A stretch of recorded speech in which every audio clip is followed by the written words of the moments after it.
Mesdames et messieurs, bonjour. Merci d'être avec nous à ce rendez-vous des grands événements qui ont marqué l'actualité sur Green TV International cette semaine.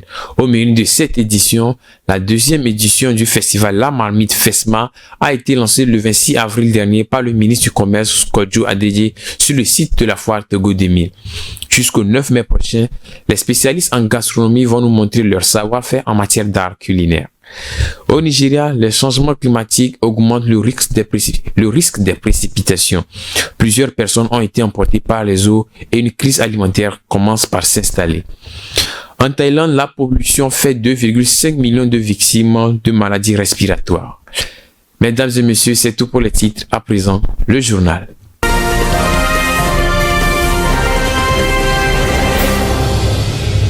Le ministre du Commerce Kodjo Adedje a lancé officiellement la deuxième édition du festival La Marmite le mercredi 26 avril à Togo 2000. Il est placé sous le thème ODD Cuisine, repenser la culture, le partage et la consommation des aliments. Ce festival vise à la valorisation et à la promotion de la gastronomie togolaise et africaine.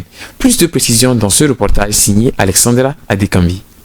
De la ferme à l'assiette, ils sont nombreux ces amoureux de la cuisine locale et bio pour ce second rendez-vous du festival La Marmite deuxième édition. En présence de plusieurs autorités, il est question pour cette édition de faire du consommé local et bio un moyen de lutte contre le changement climatique. Le ministre du Commerce Kodjo Adedje, représentant du gouvernement, félicite les organisateurs pour la bonne initiative. Je tiens ici à féliciter les promoteurs de cette initiative qui est en parfaite adéquation avec la politique du gouvernement de faire de la consommation locale un vecteur de développement socio-économique de notre pays. Cette plateforme culinaire est également une opportunité pour valoriser non seulement les chefs cuisiniers qui seront au centre de toutes les attentions et d'ailleurs très sollicités durant toute la durée de l'événement, mais aussi le producteur agricole, qui est un maillon essentiel de la chaîne de valeur de la terre à l'assiette. Le Togo, comme beaucoup d'autres pays, dépend d'importations pour répondre à sa demande alimentaire. Le changement climatique hypothèque les ressources en eau et le rendement des terres agricoles. Pour faire face à cela, la solution se retrouve dans le renforcement de la production locale, la maîtrise de l'eau, de l'irrigation, mais aussi le développement de l'agroécologie. Je suis heureux que le Togo a pu mettre en place une stratégie de transition vers l'agroécologie et la production biologique. Et je suis très heureux que l'Union européenne puisse soutenir une initiative comme le FESMA. Comme je l'ai dit, il y a une sensibilisation qui est nécessaire du côté du producteur par rapport aux pratiques de production écologique, agroécologique, tout comme il y a besoin d'une sensibilisation du consommateur par rapport aux produits locaux.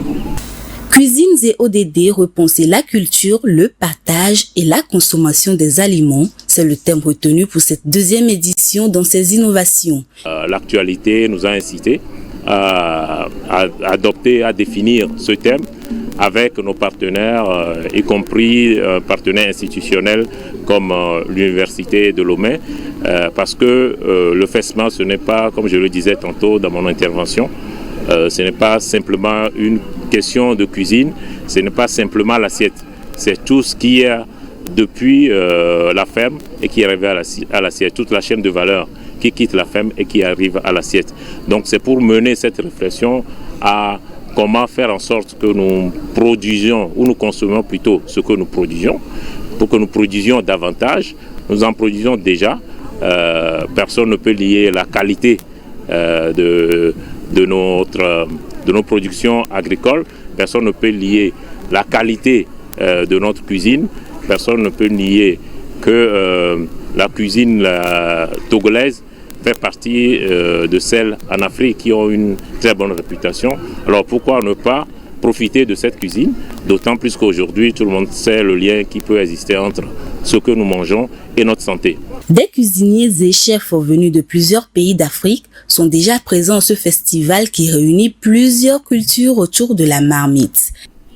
Festival continue sa mission de contribuer à maintenir l'identité de la cuisine ancestrale togolaise.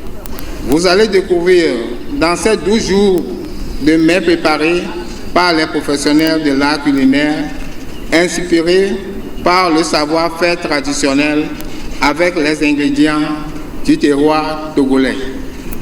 Des ateliers de formation, des stands, des jeux de tombola, diverses activités sont organisées au quotidien à cette deuxième édition. Pour ces 12 jours d'échange et de partage, Lomé sera la capitale des cuisines africaines. L'Organisation des Nations Unies pour l'alimentation et l'agriculture FAO, en collaboration avec le ministère togolais de l'Environnement et des Ressources forestières, a procédé le mardi dernier à Lomé à un atelier de lancement du projet de renforcement des capacités nationales et régionales pour une gestion efficace des risques climatiques au Togo. Cette rencontre vise à porter à la connaissance de la population le démarrage du dit projet. Le compte rendu avec Rafietou Mberekou. Le projet renforcement des capacités nationales et régionales pour une gestion efficace des risques climatiques au Togo est un appui préparatoire à l'adaptation au changement climatique appelé NAP-RIDNES. Financé par le Fonds vert pour le climat, le projet sera mis en œuvre par la FAO, entité accréditée du Fonds vert pour le climat, avec la collaboration du ministère de l'Environnement et des Ressources forestières comme autorité désignée et plusieurs structures étatiques et non étatiques. Pour le chargé de programme de la FAO au Togo, M. Oyetunde Diwa, cette rencontre témoigne de la collaboration entre le Togo et ses partenaires. C'est cette collaboration qui a permis d'obtenir auprès du Fonds vert pour l'environnement un financement d'environ 2,5 millions de dollars américains pour renforcer le processus national de décentralisation de la planification de l'adaptation au changement climatique à travers l'élaboration des plans régionaux d'adaptation au changement climatique qui prennent en compte les secteurs du développement rural, notamment l'agriculture, la foresterie, les ressources en eau. C'est pourquoi les interventions du projet permettront au pays de bâtir un développement national et régional résilient au changement climatique et sobre en carbone. Et son accomplissement sera une contribution à l'accroissement de la résilience des secteurs agriculture, foresterie et ressources en eau, tout en contribuant également à la résilience des communautés locales. Au cours de cette rencontre, les différentes phases du projet et le processus de son déroulement ainsi que les secteurs couverts par le projet ont été expliqués aux participants. Pour le ministre de l'Environnement et des Ressources forestières, Katari Folibazi, les changements climatiques constituent une menace réelle et un défi pour toute la population togolaise. L'arrêt brusque des pluies entraîne un flétrissement des plantes avec pour conséquence une faible productivité. Il rappelle qu'au cours de la dernière décennie, les années 2013, 2015 et 2020 ont été les plus affectées par les impacts néfastes de la sécheresse sur la production agricole. C'est dire que les risques climatiques rendent vulnérables les secteurs socio-économiques du pays. Une stratégie d'adaptation s'avère nécessaire. L'adaptation au changement climatique est un processus par lequel les communautés et les écosystèmes s'ajustent afin de limiter les conséquences négatives et de profiter des bénéfices potentiels. Ainsi, conscient de ces enjeux, le Togo, après avoir élaboré en 2009 son plan d'action national d'adaptation, s'est engagé depuis 2014 dans le processus de la planification nationale de l'adaptation au changement climatique, afin de prévenir et de limiter les conséquences néfastes de ces phénomènes. Ce projet d'une durée de 36 mois permettra de renforcer le processus national de planification de l'adaptation au changement climatique à travers l'élaboration des plans régionaux assortis d'un plan d'investissement climatique dans les secteurs de l'agriculture, de la foresterie et des ressources en eau, ainsi que l'actualisation du plan afin de bâtir un développement national et régional résilient au changement climatique et sobre en carbone. Ainsi, je voudrais saisir cette occasion pour remercier particulièrement le Fonds Vert Climat à travers la FAO pour leur accompagnement constant aux actions de renforcement de la résilience des populations et des écosystèmes face aux effets et impacts négatifs des changements climatiques qu'entreprend le gouvernement togolais sous le leadership de son Excellence M. Faure Essouzina Gnassingbé, président de la République, à qui nous profitons pour rendre ici un hommage mérité.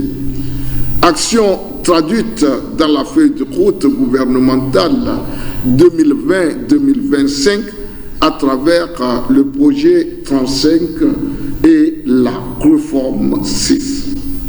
Au regard de la pertinence du sujet, le ministre a nourri l'espoir que ce processus participatif et inclusif débouchera sur l'élaboration des plans régionaux d'adaptation au changement climatique. C'est sur cette note d'espoir qu'il a ouvert cet atelier national. Les inondations continuent de faire des ravages en Afrique. Au Nigeria, ce phénomène a causé la mort de plusieurs personnes, des dégâts matériels et entraîné une crise alimentaire. Selon les scientifiques, les changements climatiques ont rendu les précipitations 2 fois plus probables ces dernières années. Les précisions dans ce commentaire signé Irène Papadina. Le Nigeria a été frappé par des inondations hors normes cette année. Selon une étude du World Water Attribution, le changement climatique a multiplié par 80 la probabilité des pluies exceptionnelles à l'origine de ces inondations qui ont coûté la vie à plus de 600 personnes ces derniers mois. Des centaines de milliers d'hectares agricoles ont été dévastés, créant ainsi la vulnérabilité des populations et une crise alimentaire. Le ciel est loin d'être dégagé car les pluviométries supérieures à la moyenne relevée cette année ont désormais une chance sur 2 environ de se produire chaque année. Les chercheurs du World Water Attribution se sont également penchés sur la sécheresse qui a aggravé la crise alimentaire en cours pour les populations du Sahel, du Burkina Faso, du Tchad, du Mali, du Niger et du Nigeria. Cette pénurie est survenue après une saison des pluies erratiques en 2021 qui a affecté la production agricole et réduit les stocks alimentaires des mois plus tard. Les chercheurs jugent donc essentiel d'investir dans des stations météorologiques pour aider les populations très vulnérables aux conditions météorologiques extrêmes. Lors de la conférence sur le climat en Égypte, les pays victimes de la crise climatique ont demandé aux principaux États pollueurs de payer pour les pertes et les dommages liés au changement climatique. Les pays de la Corne de l'Afrique sont confrontés à une énorme sécheresse où 20 millions d'enfants sont menacés par la faim, la soif et de graves maladies. L'ONU entend débloquer des fonds supplémentaires afin de venir en aide à ces populations qui font face à ce phénomène. Retrouvons Irène Papadina pour plus de précisions. La sécheresse est un phénomène de plus en plus récurrent dans certaines régions du monde. Selon l'UNICEF, plus de 20 millions d'enfants sont menacés par la faim, la soif et la maladie en Éthiopie, au Kenya et en Somalie. Un chiffre qui a plus que doublé en 5 mois. Le changement climatique, les conflits, l'inflation mondiale et les pénuries de céréales dévastent ces régions où près de 2 millions d'enfants ont actuellement besoin d'un traitement d'urgence contre la malnutrition aiguë. Alors que les familles sont poussées à bout pour faire face à un stress, les enfants sont exposés à de nombreux risques générés par le travail des enfants, les mariages forcés ou les mutations génitales féminines. Selon l'agence onusienne, un montant supplémentaire de 690 millions de dollars est nécessaire au plan d'urgence 2023 déjà doté de 759 millions de dollars. Cette somme viendra en aide aux enfants et leurs familles à se rétablir et à s'adapter au changement climatique sur le long terme. La déforestation prend de l'ampleur partout dans le monde. En Ouganda, la culture du bambou est utilisée pour riposter à ce fléau. Plus d'explications dans ce commentaire. La culture du bambou est utilisée par un agriculteur comme solution miracle contre la dégradation de l'environnement. À 65 km de Kampala, la capitale ougandaise, une forêt de bambou verdoyante a été créée par un ancien journaliste devenu agriculteur. En effet, le bambou a une croissance rapide et peut s'adapter à différentes conditions météorologiques. La culture du bambou contribue aussi bien à la conservation des sols qu'à la restauration du couvert végétal. Les feuilles de bambou décomposées constituent une sorte de nutriment pour le sol, ce qui permet de réduire l'utilisation des engrais. Cet arbre très prisé en Afrique de l'Est peut absorber 30% du dioxyde de carbone et générer 30% d'oxygène en plus. Par sa croissance rapide, les bambous peuvent vite créer un effet vert et soulager la pression des phénomènes naturels sur les autres arbres. Plusieurs agriculteurs ougandais adoptent la culture du bambou en raison de ses avantages pour la nature et pour accroître leur rendement. Les efforts publics et individuels sont fournis pour restaurer le couvert forestier de l'Ouganda qui a perdu près du tiers de sa superficie totale entre 2009 et 2021 selon une étude du Fonds monétaire mondial. Le bambou est alors utilisé pour sa résistance et sa durabilité afin de redorer la couverture végétale du pays. En France, les populations misent sur une solution écologique et économique pour faire face à la sécheresse qui commence par sévir dans tout le pays. Il s'agit des récupérateurs d'eau de pluie. Depuis plusieurs jours, leurs achats se multiplient dans les magasins de bricolage. Plus de précisions dans ce commentaire signé Rafitou Mberekou. Ce magasin de bricolage vend chaque jour des dizaines de récupérateurs d'eau de pluie. Depuis le début du mois d'avril, il a même doublé son chiffre d'affaires. 250 à 3000 litres, la gamme est large, il y en a pour tous les budgets. Les premiers prix qu'on a sur les récupérateurs d'eau débutent à une quarantaine d'euros. Et pour les plus grosses qui, elles, sont enterrées, il faut compter un peu plus de 1000 euros. Les récupérateurs enterrés, ça représente 5% du chiffre d'affaires. C'est pas beaucoup ? C'est peu parce que ça demande beaucoup plus de travaux et beaucoup plus d'investissements financiers. Pour ces modèles, comptés entre 2000 et 6000 euros, installation comprise, ce sont donc les petites cuves, celles à poser, qui se vendent le mieux. L'entrée de gamme est d'ailleurs en rupture de stock, prochaine livraison lundi. Catherine habite un appartement et en voulait un pour mettre sur sa terrasse. Je mets moi pour le moment des grandes bassines et j'ai une poubelle de 80 litres, mais je voudrais bien avoir plutôt un petit récupérateur. Voilà, je mets mes bassines et je remplis après mon récupérateur pour conserver l'eau jusqu'à cet été, puisque je pense qu'on va en avoir bien besoin. Des récupérateurs d'eau que l'on retrouve quasiment sur chaque parcelle de ce jardin partagé. Ici, c'est la ville de Rennes qui les met à disposition des jardiniers sur simple demande. Francis et sa tante Mano viennent d'acquérir ce petit lopin de terre et découvrent ici une gestion de l'eau très responsable. C'est génial parce que déjà l'équipement est là. Moi, je viens d'acquérir ce terrain, la cuve est déjà pleine. A priori, je sais qu'avec une tonne d'eau, si je me débrouille bien, j'ai pas besoin de rajouter d'eau, de prendre de l'eau au robinet. Il y a des accessibilités au robinet, mais il est conseillé d'éviter de l'utiliser évidemment. On lui a aussi conseillé de pailler sa terre pour éviter le gaspillage. Preuve d'une réelle prise de conscience depuis la sécheresse de l'été dernier. La Thaïlande est réputée comme être le pays le plus pollué au monde. Conséquence, 2,5 millions de Thaïlandais sont diagnostiqués comme souffrant de maladies respiratoires. La semaine dernière seulement, l'on a diagnostiqué 200 000 personnes avec des pathologies respiratoires. Les détails avec Rafitou Mberekou. La Thaïlande est placée en tête des pays les plus pollués au monde depuis plusieurs semaines. À chaque saison, l'atmosphère dans les grandes villes devient irrespirable pour cause des particules fines provenant des brûlis agricoles fusionnées avec les fumées toxiques des véhicules et des industries. Les habitants n'ont de choix que de subir et se démener à leur manière sous une chaleur accablante. Les touristes également ne sont non plus épargnés. N'ayant pas été prévenus, ils sont obligés de s'adapter à la situation durant leur séjour. En dehors de la pollution, on note également une vague de chaleur sans précédent en Asie du Sud-Est avec 46 degrés enregistrés dans le nord du pays. La situation s'intensifie et incite près de 2,5 millions de Thaïlandais à se faire diagnostiquer pour des infections respiratoires cette année, dont 200 au cours de la semaine dernière. Les plus touchés sont les enfants et les personnes âgées. Alors que les élections devraient avoir lieu le 14 mai prochain, le problème de la pollution traîne à être résolu par la classe politique. Un rapport publié le lundi 24 avril par l'Agence européenne de l'environnement pointe les risques sanitaires de la pollution de l'air en Europe. L'agence recommande de se focaliser sur la qualité de l'air aux abords des écoles, des crèches, ainsi que des installations sportives et des transports en commun. Les commentaires avec Alexandra Adekambi. Une équipe de scientifiques de Los Angeles travaille depuis 2 ans sur un projet ambitieux pour lutter contre le réchauffement climatique appelé Sea Change. Ce projet consiste à utiliser l'océan comme une grosse éponge pour retirer le dioxyde de carbone de l'atmosphère.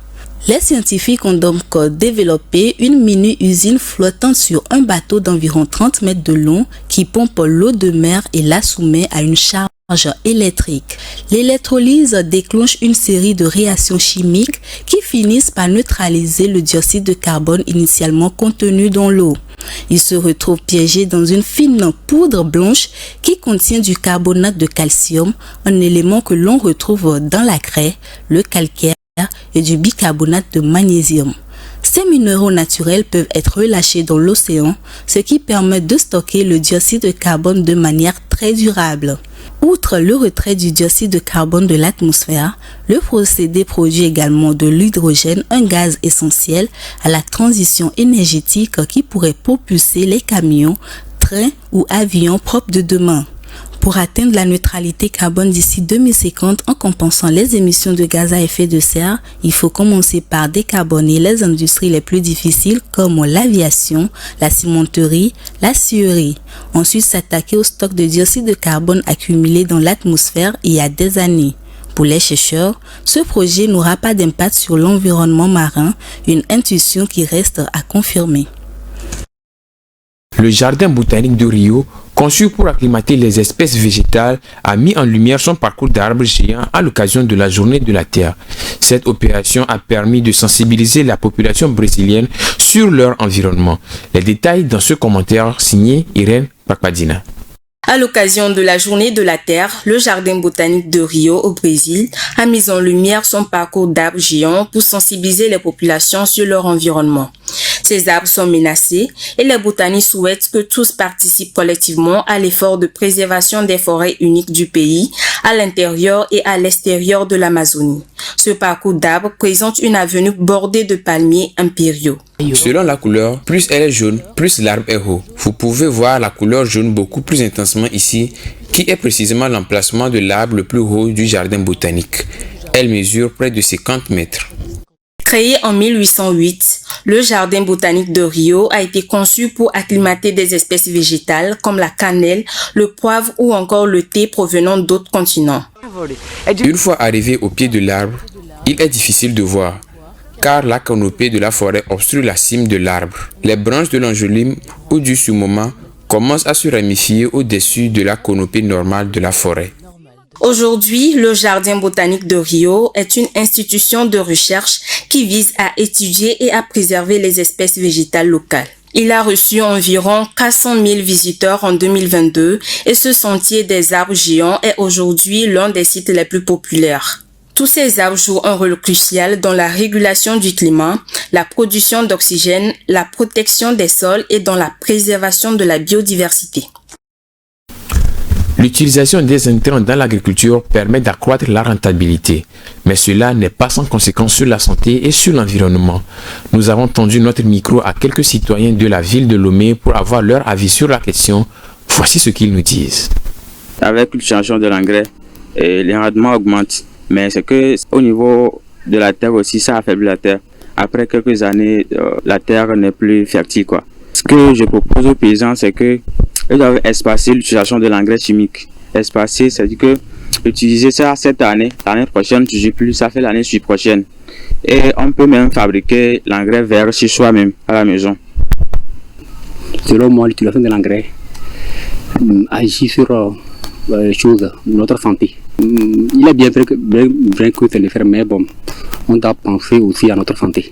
Je préfère qu'on pratique bio, la culture, ce que c'est que bio. Pour aujourd'hui, on remarque que notre culture, ou bien l'utilisation de l'engrais, ça permet que, bon, ça engendre certaines maladies. Et aujourd'hui, nous n'arrivons pas à s'en sortir.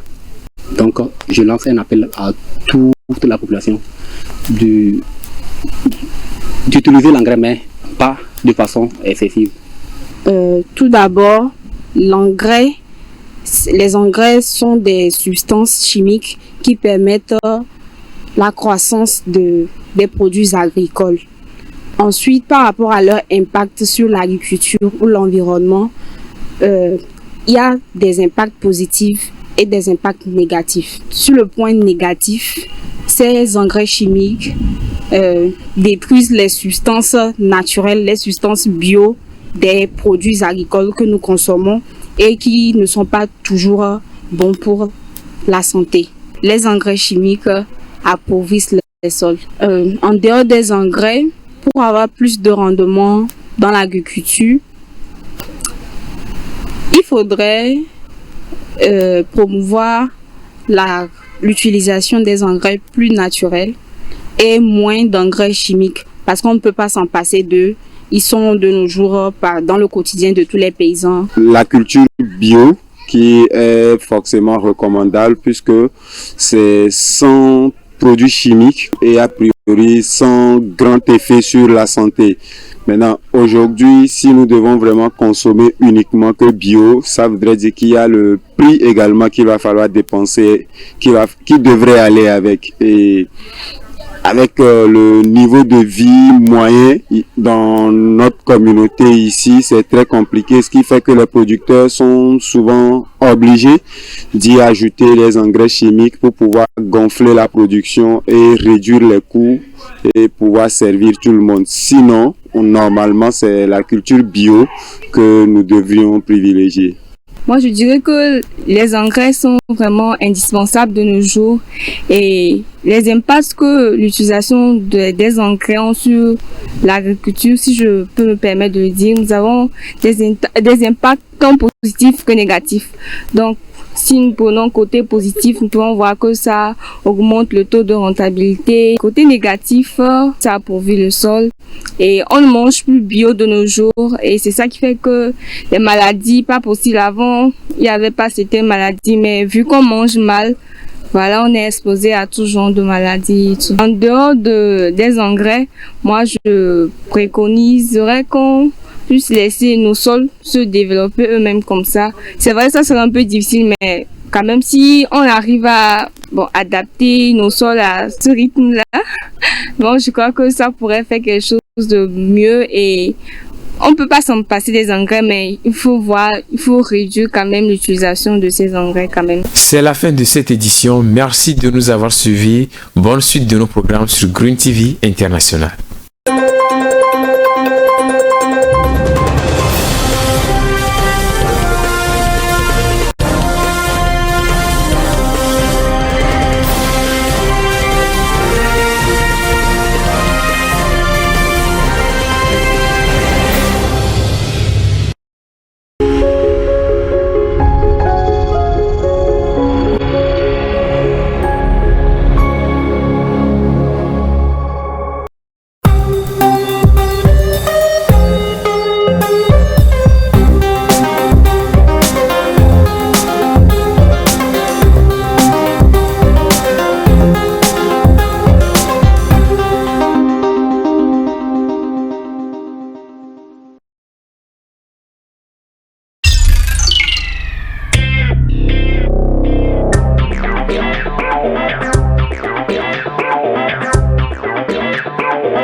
Thank you.